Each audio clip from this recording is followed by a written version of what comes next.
শুধুমাত্র একটা নেকির জন্য কিয়ামতের মাঠে কেউ কারো হবে না যদি কেউ সুপারিশ করতে পারে, এটা হলো আমার নবী। সুবহানাল্লাহ। একমাত্র আমার নবীকে দেওয়া হবে সুপারিশ করার অনুমতি।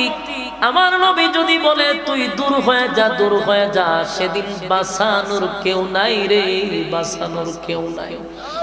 আমার নবী সেদিন উম্মতের জন্য কাঁদবে,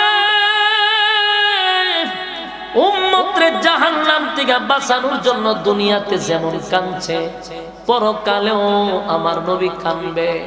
সেই উম্মতের কান্ডারি নবী যদি দূর হতর মতো উম্মত লাগবে না।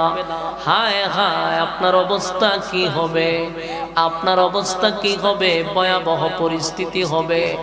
এই পানি যদি পান না করে হাসরের মাঠে গিয়া ঢুকে, সূর্যটা কাছাকাছি, মাথার মগজ ছিটকায়া পড়ে যাবে, জিহ্বাটা কুকুরের মতো লম্বা হয়ে যাবে। একদিন দুই দিন নয়, বছরের পর বছর, হাজার বছর পর্যন্ত দাঁড়ায় থাকতে হবে। মানুষগুলা আদম থেকে নিয়ে ঈসা রূহুল্লাহ পর্যন্ত শুধু দৌড়তেই থাকবে, কাউরে না কাউরে ম্যানেজ করতে হবে।